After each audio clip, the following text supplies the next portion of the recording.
সকাল ঘুম থেকে উঠে যদি দেখতে পান এরকম ঝুম বৃষ্টি তাহলে কেমন লাগে বলেন তো। বৃষ্টি দেখতে কার না ভালো লাগে। আর যদি হয় সকালবেলা ঘুম থেকে ওঠার পর, তাহলে মনে হয় একদমই শরীর মন সব কিছুই একদম শান্ত হয়ে যায় এবং অনেক বেশি ভালো লাগা কাজ করে। আসসালামু আলাইকুম, কেমন আছেন সবাই। আজকের ভিডিওটি সকাল থেকে শুরু করলাম। সারাদিন কি করছি না করছি, নতুন বাসায় এসে কিভাবে ব্যস্ত সময় পার করছি সব কিছু আপনাদের সাথে শেয়ার করব। আশা করছি ভিডিওটি শেষ পর্যন্ত দেখবেন। আর ভিডিও ভালো লাগলে অবশ্যই চ্যানেলটি সাবস্ক্রাইব করে লাইক কমেন্ট করতে শেয়ার করতে ভুলবেন না। তো দেখতে পাচ্ছেন সকালবেলা ঘুম থেকে ওঠার পর এত সুন্দর বৃষ্টি দেখে আমার মনটাই ভালো হয়ে গিয়েছে। এদিকে কিন্তু আমার ঠান্ডা জ্বর, প্রচণ্ড কাশি, গলা ব্যথা লেগে আছে। অ্যান্টিবায়োটিক খাচ্ছি 3 বেলা, তারপরও দেখেন বৃষ্টি দেখেই কেমন যেন মনে হচ্ছে যে হাতটা একটু ভিজিয়ে নিই। তো তারপরে তো নাস্তা খেতে হবে, ছেলে যেহেতু আছে তাকেও নাস্তা দিতে হবে, কিছু করার নেই। তো আমি এখানে সালমানের পছন্দের খাবার ডিম পাউরুটি দিয়ে একটু ভেজে দিচ্ছি। এটা আমার ছেলে খেতে খুবই পছন্দ করে, তো ওকে এই নাস্তাটা দিয়ে দেওয়ার পর আমি নিজে এখনও খাই নাই, আমি কি খাবো চিন্তা করছিলাম।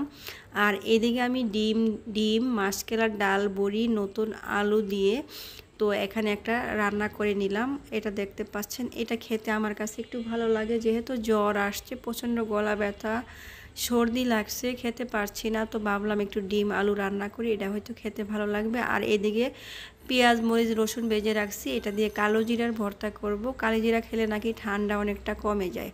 তারপরে ভাবলাম সকালের ওষুধটা তো খাওয়া হয়নি, আমার জন্য একটা নাস্তা বানাই। তো একটু আটা গুলিয়ে নিয়েছি পানিতে, তারপর একটা চাপটি বানাচ্ছি, কিন্তু কিছু করার নেই, এখন রুটি পরোটা বানিয়ে খাওয়ার মতো এনার্জিও পাচ্ছি না, আর সময় নাই, কারণ আমার এখন অনেক কাজ করতে হবে। এখনও যদি নাস্তা না খাই ওষুধ খাবো কখন। তাই একটাই চাপটি বানাচ্ছি একটু মোটা করে। এটা বানিয়ে নিয়ে তারপরে দেখি কি দিয়ে খাবো চিন্তা করতেছিলাম। একটা ডিম পোস্ট করব। সকাল সকাল আমার ডিম খেতে একটুও ভালো লাগে না, কারণ মানে ঠান্ডা জ্বর যখন লাগে আমার মুখের রুচিটা একদমই কমে যায়, আমি খেতে পারি না। তারপরে চাপটিটাকে সুন্দর করে হালকা তেল দিয়ে ভেজে নিয়েছি, এবার একটা ডিম পোস্ট করব ভাবছি। তো ডিমটা চুলায় দিয়ে দিলাম, আর খুবই তাড়াতাড়ি করার চেষ্টা করছি, কারণ অর্ধেকটা রান্না মাত্র হয়েছে।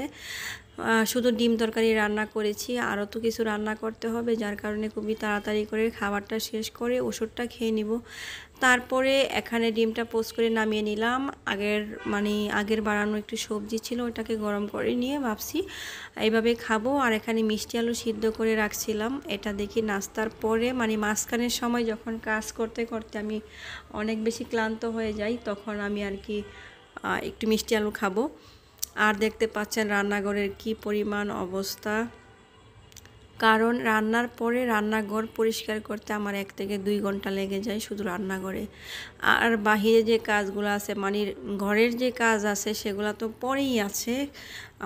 আমি সকাল 9টা থেকে কাজ শুরু করলে আমার এখন কাজ শেষ করতে করতে প্রায় বেজে যায় হলো 4 থেকে 5টা বেজে যায় আমার ভাত খেতে খেতে। তো সারাটা দিন এভাবেই চলে যায়। আর যেহেতু বাসা চেঞ্জ করে নতুন বাসায় উঠলাম, কয়েকদিন হইল, এখনও বাসাটা সেইভাবে গোছগাছ করা হয়নি, এখনও অনেক কাজ আছে এলোমেলো। তার ভিতরে এত জ্বর ঠান্ডা গলা ব্যথা লেগে গেছে যে আর কি করব। আস্তে আস্তে কাজ করছি, ওষুধ খাচ্ছি, আবারও কিছু রান্না করার চেষ্টা করছি, এইভাবেই দিনটাকে কাটাচ্ছি, কিছু করার নেই। তো নাস্তাটা আমি অর্ধেকটা খেয়েছিলাম, পুরোটা খেতে পারি নাই, কারণ খেতে ইচ্ছে করতেছিল না।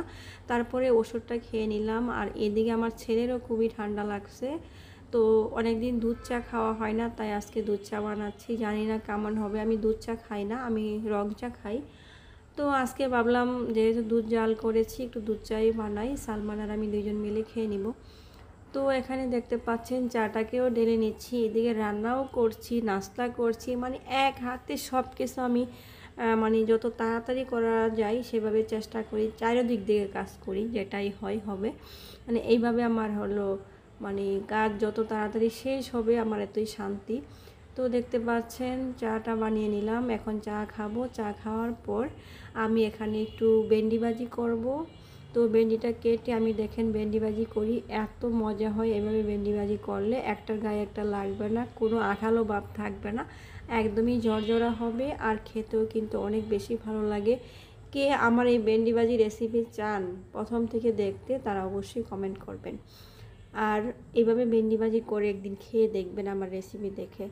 তারপর এইদিকে এখানে মুরগির মাংস আমি আলু দিয়ে ঝোল করছি। তো মুরগির মাংসটা আর কি সালমান খেতে পছন্দ করে, যার কারণে মুরগির মাংসও রান্না করছি, ভেন্ডি ভাজি আর ডিম তরকারি।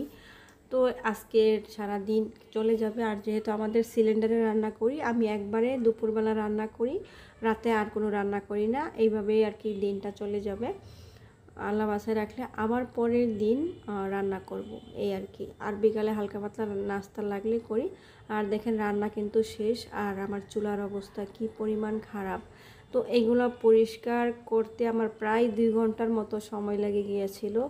রান্না সব কিছু শেষ, চুলাটা একদমই খুলে আমি ভিতর থেকে পরিষ্কার করার চেষ্টা করি যেন কোনোভাবে দাগ না পড়ে, ময়লা না থাকে। একদমই সমস্ত রান্নাঘর দেখেন চকচকা করে পরিষ্কার করে প্রথমে সাবান দিয়ে ধুই, তারপরে আবার শুকনো কাপড় দিয়ে ভালো করে চিপড়ে ওয়াশ করে নিই যেন কোনো ধরনের পানির দাগ ময়লা কিচ্ছু না থাকে। এমনকি আমি যেই বেলসাটা দিয়ে ময়লা পরিষ্কার করি ওইটাকেও ধুয়ে আমি এখানে শুকাতে দিই, তারপরে আমার শান্তি। তারপর আমি যাই, বের হই, রান্নাঘর থেকে বের হয়ে যাই। রান্নাঘর থেকে বের হয়ে আমি ঘরের কাজ করব। এবার আমি 4টা রুম গুছাবো, পরিষ্কার করব, ঝাড়ু দিব, বিছানার চাদর চেঞ্জ করব, বাথরুম ওয়াশ করব, তারপর আমি গোসল করব। আমার আরও অনেক সময় লেগে যাবে। তো দেখুন রান্নাঘরটা যদি এইভাবে আমি পরিষ্কার রাখতে পারি, আশা করছি পরিষ্কার থাকবে। কারণ পরিষ্কার না রাখলে যে কোনো জিনিসে ময়লা পড়বে, নোংরা পড়বে, এটাই স্বাভাবিক। তো আমি এইভাবে সব কিছু পরিষ্কার করে শুকনো কাপড় দিয়ে ভালো করে পরিষ্কার করে নিয়েছি। রান্নাঘরের কাজ আজকে সারা দিনের জন্য আমার শেষ। আমি এভাবেই রান্নাঘরের কাজটা করি আর রান্নাঘর থেকে একবারে বের হই। আর পরে রান্নাঘরে আর কোনো কাজ যেন না করতে হয়।